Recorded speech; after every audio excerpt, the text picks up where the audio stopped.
Shalom, bendecido día tengan mis hermanos y bueno, es un gusto poder estar nuevamente con ustedes, continuando con la festividad de Sukkot. Hoy vamos a ver lo que es el séptimo día, mejor conocido como Hoshana Rabbah, o que viene siendo la traducción, la gran salvación. Para poder entender bien esta festividad, vamos a poder leer o vamos a tener que leer lo que viene en Yohanan 7 o Juan 7:37. Y nos dice, en el último día, el gran día de la fiesta. Pero, ¿cuál es este último gran día? ¿Cuál es esta gran fiesta? ¿De qué nos está hablando? Bueno, si nosotros vamos al capítulo 7, perdón, el versículo 1, vamos a ver de qué fiesta nos está hablando. Y realmente nos está hablando de la fiesta de tabernáculos, que es la fiesta de Sukkot. Nos empieza a hablar entonces sobre la fiesta de Sukkot y después nos dice que nuestro Señor se puso en pie y dijo, en el último día, en el gran día de la fiesta, dijo, si alguien tiene sed, que venga a mí y beba. El que cree en mí, como ha dicho la Escritura, de lo más profundo de su ser brotarán ríos de agua viva. Él estaba diciendo que debemos de tomar de él, debemos de creer en él y tomar de esa agua que él es. Pero para poder entender esto, para poderlo comprender mejor, necesitamos entender lo que se hacía en Israel en los tiempos del templo. ¿Qué es lo que sucedía en ese tiempo? ¿Qué es lo que pasaba? ¿Por qué nuestro Señor dijo esto? Bueno, para poderlo entender, debemos de saber que en ese tiempo se hacía una libación de agua. ¿Qué es libación? Bueno, el diccionario de libación lo traduce como derramamiento de vino, agua o aceite. En este día se tomaban aguas del estanque de Siloé, que eran aguas vivas, agua de un río vivo, y se llevaban y se derramaban sobre el altar. Ese día se hacía una libación de agua. No es algo común, ya que lo común eran libaciones de vino. Además, en esta fiesta lo común era hacer ofrendas de animales. Se ofrendaban 70 animales que representan las 70 naciones que había en ese tiempo.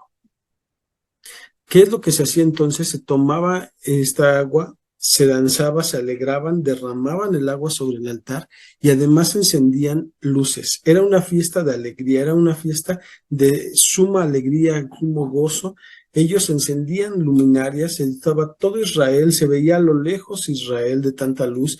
Incluso dicen los sabios que una mujer podía ver los granos y separarlos aún de lejos, porque era tanta luz que había en Israel en ese tiempo. ¿Por qué? Porque estaban alegres. Ellos se gozaban, ellos se alegraban, ellos danzaban con, con esto y hacían la derramación del agua. Por eso es que nuestro Señor se paró y dijo, el que tenga sed, venga a mí. Porque él sabía que todos los seres humanos tenemos necesidad de agua. Es más, incluso en la tierra no hay nada que pueda sobrevivir sin agua. De la misma manera, nosotros no deberíamos de sobrevivir sin Yeshua, no podemos estar lejos nosotros de Él, nosotros debemos estar cerca de Él todo el tiempo. Por eso dice que el que tenga sed beba, nosotros debemos de tener esa sed para buscar de Él, para acercarnos a Él, para poder estar con Él. Él es esa agua que nos va a dar para que no tengamos sed jamás. E incluso en esta fiesta dice, se le conocía, o dicen los sabios, perdón, que el que no vivió la alegría de la fiesta del agua, no vio la alegría o no ha vivido la alegría en su vida. Era una fiesta de sumo gozo que incluso se quedaban despiertos toda la noche, pero era un gozo y se mantenían despiertos por tanta alegría, por tanta dicha que tenían de hacer esto. También se le conoce a este día como el último día de Teshuvah. ¿Por qué el último día de Teshuvah? Porque de acuerdo a los sabios dicen que es el último día que el Eterno nos da para que nosotros hagamos un Teshuvah verdadero, para que regresemos al Eterno, para que volvamos nuestro corazón a Él. En Sukkot, perdón, en Yom Teruah empieza el juicio. La sentencia se da en Yom Kippur. En Yom Kippur nos da la sentencia, pero de acuerdo a los sabios, todavía tenemos una última oportunidad en Sukkot, que es en el último día, que es en la Hoshana Rabbah, en la gran salvación. Por eso es la gran salvación, porque es el último día en donde podemos tener esa salvación, en donde el Eterno puede darnos una buena sentencia para el siguiente año. También algo de lo que se acostumbraba a crear durante este último día, los sacerdotes se tomaban 5 ramas de arabot. Recordemos que lo que se hacía era tomar el ulab, que el ulab está compuesto por 4 especies: hadas, etrog, Araba y Lulab. Cada una de ellas representa una de las personas. Recordemos, por ejemplo, nada más para recordar, el etrog nos representa al que tiene buenas acciones y el que tiene Torah. Es decir, que el etrog tiene sabor y tiene olor. Pero el araba dijimos que no tiene olor, pero tampoco tiene sabor. ¿A quién nos representa? Nos representa a las personas que no tienen Torah ni que tienen buenas acciones.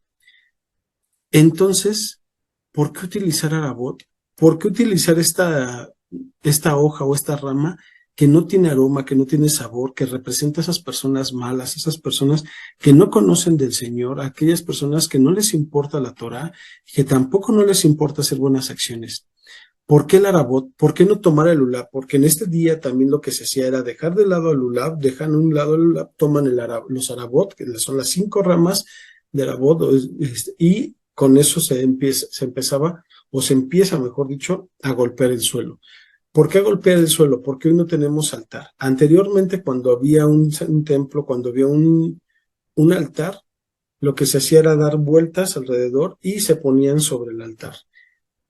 En este último día de la gran fiesta se daban 7 vueltas y al finalizar se ponían sobre el altar. Hoy en día lo que se hace es golpear el piso con el arabot. Pero ¿por qué se golpea el piso con los arabot? ¿Por qué tenemos que hacer eso?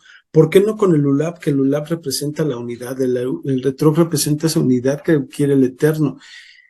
¿Por qué no podemos hacerlo? ¿O por qué se toma el arabot que representa a esa gente mala? Bueno, pues eso se hace para recordarnos que no es por nuestras buenas acciones, no es porque yo tenga Torah, no es porque yo sea estudioso de la Torah, no es porque yo sea muy bueno que haga mucho sedacá, sino es por gracia del Eterno.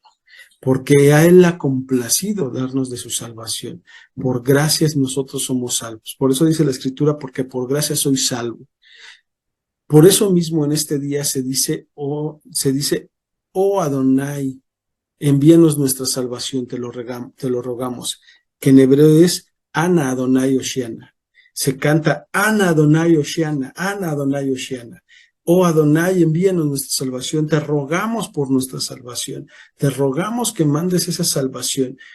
Nosotros no somos buenos, nosotros no somos los que merecemos la salvación, pero el Eterno nos ha dado de su salvación. Él nos ha regalado esa salvación. Nosotros entonces debemos anhelar a Yeshua, debemos de recordar a Yeshua que Él es nuestra agua, Él es nuestro río de agua viva, que tomamos de Él no nos da sed. Debemos de clamar a Dios que nos mande su salvación y pasamos entonces al 8º día. ¿El 8º día cuál es? ¿Qué es el 8º día? Bueno, el 8º día es el Shmini Atzeret o Simchat Torah. ¿Qué quiere decir Shmini Atzeret? Shmini Atzeret viene de la palabra Shmini, que viene siendo o se traduce como octavo o 8. Y Atzeret quiere decir asamblea, pero también quiere decir fiesta, congregación o solemnidad.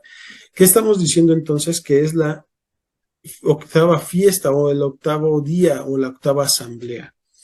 Esta fiesta del 8ª, ¿qué es lo que nos está diciendo? Miren, 7 días se festeja Sukkot y luego el Eterno dice, y en el 8º día harás congregación, perdón, no harás una reunión. ¿Por qué dice 7 días y luego al 8º? Bueno, lo que pasa es que es como si nosotros invitáramos a gente a nuestra casa. Tenemos nosotros invitados y no queremos que se vayan y les decimos, no te vayas, por favor, espérate, quédate un día más. Ah, bueno, eso es lo que hace el Eterno. El Eterno nos dice, no te vayas, ya estuvimos juntos 7 días, quédate un día más, espérate. El Eterno quiere estar con nosotros, es algo hermoso porque Él quiere estar con nosotros. Eso es Shmini Atzeret, eso es el 8º día. Además de que el 8º día nos habla de cuestiones proféticas, como el 8º día o el 8 representa eternidad, pero también representa un comienzo. ¿Cuántas personas entraron al arca de Noé? 8, un nuevo comienzo. El 8º día nos habla de ese nuevo comienzo, cuando va a haber cielo nuevo, tierra nueva, cuando el mar no va a existir, cuando no tendremos sol porque el Eterno será nuestra luz. De eso nos habla el 8º día. Y también nos habla de Simchat Torah, o también se le conoce como Simchat Torah. Simcha quiere decir literal alegría, y Torah, malamente traducido ley, pero es instrucción o enseñanza. Es la alegría de la Torah, es la alegría que nos da por tener la Torah. Se acostumbra a abrazarla y danzar alrededor de lo que es la sinagoga o donde podamos es danzar con la Torah, es tomarla entre los brazos y alegrarnos, porque el Eterno nos las dio para que nosotros lo conociéramos a Él. Y bueno, pues hasta aquí la enseñanza del día de hoy. Espero que sea de bendición para cada uno de ustedes, que tengan bonito día, bonita noche y espero que hayan pasado una buena semana de Sukkot. Hag Sukkot Sameach.